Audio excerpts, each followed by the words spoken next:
Le petit conte du dimanche. Un petit conte au milieu d'une forêt.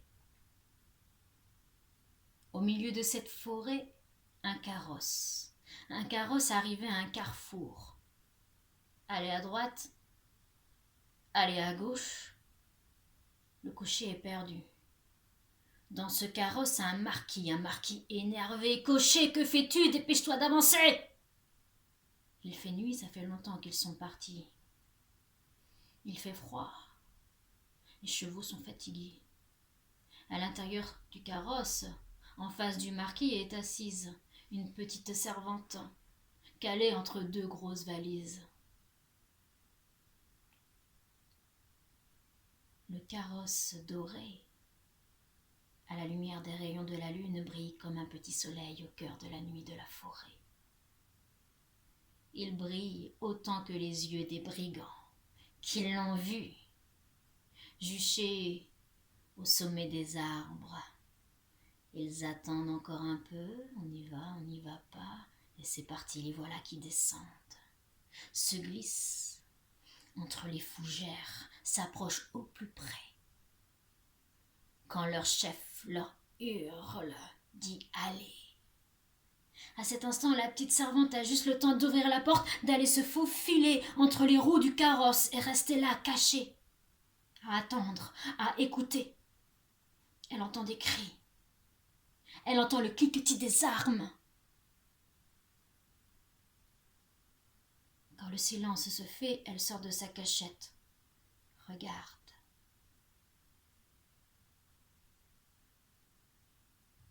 Plus âmes qui vivent autour d'elle. Le cocher et le marquis sont allongés à terre. Les coffres sont vides. Elle regarde autour d'elle. Le silence est revenu. Il est aussi glacial que le vent froid qui l'entoure, lui recouvre les épaules et l'entoure. Que faire? La voilà seule, au milieu de cette forêt. Elle respire et décide d'avancer. Elle marche sur le sol gelé, évite les ronces, se penche pour échapper aux épines et des aubépines qui veulent la piquer, passe par-dessus des troncs d'arbres tombés, avance parmi les orties sans se faire piquer. Elle marche des heures au milieu de la forêt, jusqu'au moment où son corps ne peut plus. Elle se laisse tomber, se laisse glisser à terre. Sa tête rencontre la souche d'un arbre, toute douce, recouverte de mousse. Là, elle se glisse contre elle, la serre dans ses bras, cette souche, et ferme les yeux. À peine elle a les yeux fermés qu'elle entend... Elle lève la tête, elle voit une colombe qui vient se poser à côté d'elle. Plume blanche. La petite servante voit dans son bec une petite clé en or. La colombe laisse tomber la petite clé qui se pose sur les feuilles. Puis, la petite colombe s'envole en chantant. Vois cet arbre là-bas, il est pour toi. Vois cet arbre là-bas, il est pour toi. Arbre aux feuilles d'argent, cours, il t'attend, cours, il t'attend, cours, il t'attend. La colombe vole au-dessus d'un peuplier géant, feuilles argentées que les rayons de la lune font briller. La petite servante prend la clé, et la clé dans sa main, elle se dirige vers l'arbre. Quand elle arrive tout près, elle en fait le tour. Laisse glisser son autre main contre le tronc. Quand soudain elle sent quelque chose, elle regarde. Elle voit un petit trou. On dirait un trou de serrure. Elle enfonce la petite clé, ouvre, tire à l'intérieur une lumière orange et deux mains qui lui tendent du pain et du lait. La petite prend le pain et le lait, se laisse glisser à terre et mange. C'est bon, ça lui fait du bien, se réchauffe à l'intérieur d'elle.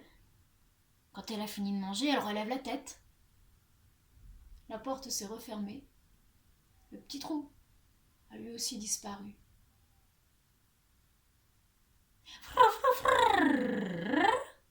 La colombe qui réapparaît. À nouveau, la colombe se pose à côté d'elle. La petite clé dorée dans son bec. La petite servante s'approche tout doucement, prend la petite clé. La colombe s'envole en chantant. Vois cet arbre là-bas, il est pour toi. Vois cet arbre là-bas, il est pour toi. Arbre aux feuilles vermeilles, sur toi il veille. Arbre aux feuilles vermeilles, sur toi il veille, sur toi il veille, sur toi il veille. La colombe vole au-dessus d'un érable, au tronc puissant et aux feuilles rouges, comme des mains qui l'appellent. La petite servante court, court, court, jusqu'à l'arbre. La petite clé dans la main, elle en fait le tour, laisse glisser sa main sur le tronc. Quand soudain elle sent quelque chose, elle regarde, un petit trou, on dirait un trou de serrure. Elle enfonce la clé, ouvre, tire, à l'intérieur deux mains qui lui présentent une couverture de plumes toute blanche. La petite la prend, la met contre sa tête, s'enveloppe à l'intérieur, s'allonge à l'intérieur des racines de l'arbre, la tête posée contre une racine. Elle s'endort. Ce ne sera que le soleil qui viendra la réveiller au petit matin, par l'intermédiaire d'un petit rayon qui vient caresser sa joue. Elle ouvre les yeux. Autour d'elle, elle voit les herbes vertes, les troncs blancs des bouleaux. Et relève la tête. C'est la colombe qui revient. Viens, colombe. La colombe vient se poser dans sa main. Une petite clé dans son bec. La petite prend la petite clé. Fou, la colombe s'envole. Vois cet arbre là-bas, il est pour toi. Vois cet arbre là-bas, il est pour toi.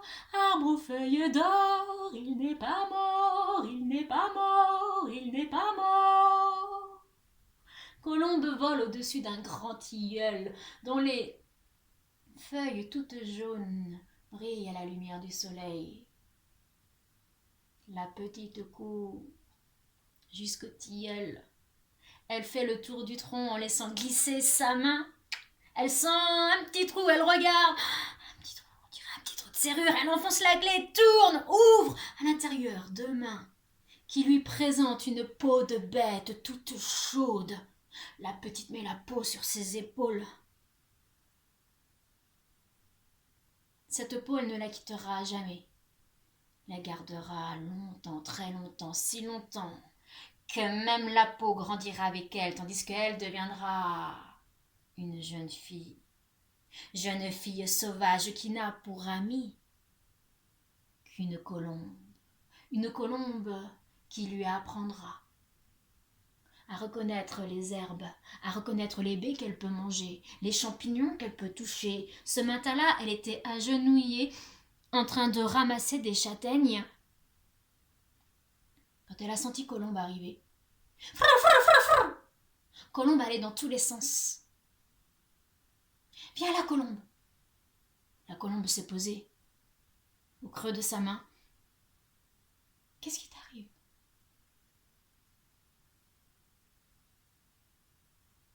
J'ai perdu la chose la plus précieuse au monde. Quoi donc?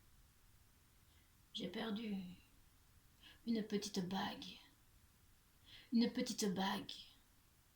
Le jour où on me l'a prise, le jour où cette vieille folle m'a prise ma bague, j'ai perdu mon cœur. Sans elle, je ne peux vivre. Si tu ne veux pas que je meure, va la chercher. Si tu m'aimes. mais bien sûr, lui dit la petite servante. Colombe s'est envolée. La servante l'a suivie. Jeune fille qu'elle était, du lierre dans les cheveux, elle s'est faufilée entre les arbres. Aucun obstacle n'a pu la retenir, elle a su la suivre du regard, jusqu'au moment où Colombe s'est posée sur la branche d'un gros chêne. Elle lui a dit: regarde derrière, tu vois là-bas, tu vois dans la cabane. Dans cette cabane, il y a une vieille. C'est elle qui m'a pris ma bague. Rentre à l'intérieur, faufile-toi, cherche-la, mais surtout ne lui parle pas. Colombe s'est envolée. La jeune fille s'est lentement approchée de la cabane. Elle a regardé à travers la fenêtre, à travers les carreaux. Dans un petit coin, elle a vu une vieille recroquevillée sur elle-même, tout près de la cheminée où le feu flambait. Les yeux fermés, elle semblait partie dans un autre monde. De l'autre côté, 3 petites marches, une petite porte. Tout doucement, elle entre à l'intérieur, se laisse glisser. C'est à peine si elle touche le sol. S'apprête à attraper la clenche de la porte quand la vieille relève la tête. « Qu'est-ce que tu fais là ?» Vite, elle clenche, ouvre la porte, la referme derrière elle, ferme le verrou. Elle entend la vieille qui frappe. « Ouvre, ouvre, ouvre !» Elle la laisse crier, regarde autour d'elle. À la lumière d'une bougie posée sur une table, elle voit des tiroirs, des commodes, des étagères. Voilà qu'elle ouvre un tiroir, jette tout par terre, regarde, cherche une bague particulière. Oh, elle voit de l'or, elle voit de l'argent, elle voit des saphirs, elle voit des diamants, mais une bague qui l'appellerait, que son cœur pourrait sentir. Elle voit rien. Et la vieille toujours qui derrière qui frappe. « Ouvre, ouvre, ouvre !» Alors à nouveau, elle prend un autre tiroir. Quand soudain, elle n'entend plus rien. Le silence s'est fait. Elle se rapproche de la porte qu'elle a fermée, cale son oreille, écoute. Elle entend des petits bruits. Alors, tout doucement, elle ouvre le verrou, clenche et regarde. Elle voit la vieille qui a mis un manteau sur ses épaules, qui tient dans ses bras une cage, dans la cage un oiseau. Et dans le bec de l'oiseau, il y a quelque chose qui brille. Quand elle voit ça, la jeune fille ouvre la porte, court jusqu'à la vieille, attrape la cage, tire la cage vers elle. La vieille qui s'accroche à la cage, la jeune fille qui pousse la vieille qui tombe par terre, la jeune fille qui ouvre la porte d'entrée, sort en courant, elle court si vite que personne ne pourra jamais la rattraper, se retrouve là au milieu de la forêt où personne jamais n'est allé. Elle regarde sa cage. Encore sous le souffle de sa course, elle ouvre. À l'intérieur, le petit oiseau vient se poser sur sa main. Elle laisse tomber la cage par terre. Elle prend la petite bague dans le bec de l'oiseau, si simple, si pur. À cet instant, le petit oiseau, il s'envole au-dessus des arbres. Quand il est tout en haut, il se retourne vers elle. Merci, merci, merci, merci. Et il disparaît. On aurait dit la voix d'un enfant. La petite servante regarde cette bague. Elle la tient contre son cœur. Colombe! Colombe, viens voir, je l'ai trouvée! Colombe! Colombe! Colombe! Colombe!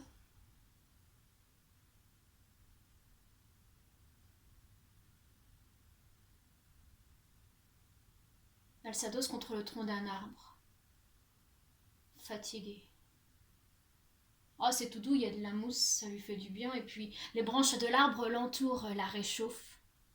Elle est là, posée, elle rêve. Quand soudain, elle sent un souffle chaud dans son cou. Elle voit deux yeux qui la regardent. Les branches sont devenues des bras. Elle est là, dans les bras d'un roi.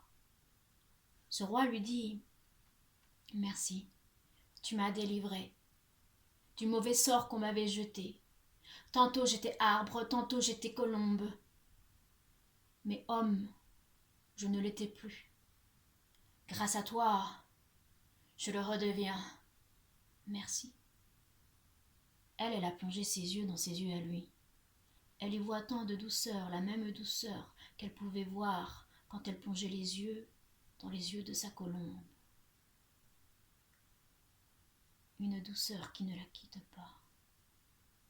Ils sont sortis de la forêt. Au fur et à mesure qu'ils marchent, parmi les arbres, à leur côté apparaissent des enfants. Des hommes, des femmes, des valets, des marquises, des servantes. Tous redevenus ce qu'ils étaient à leur tour. Ils ont ainsi quitté la forêt, sont allés au château du roi. Une belle fête a été célébrée. Plus aucun oiseau n'a été mis en cage.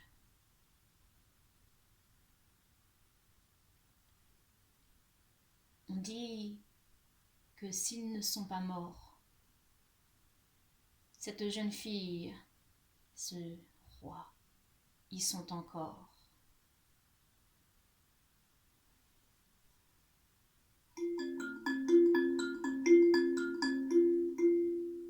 Vois cet arbre là-bas, il est pour toi. Arbre aux feuilles d'amour, dure toujours, dure toujours.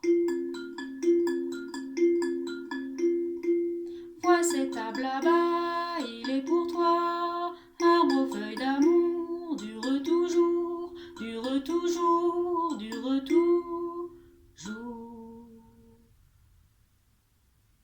On dit que c'est depuis cette époque que l'on a pris l'habitude de dessiner des cœurs sur le corps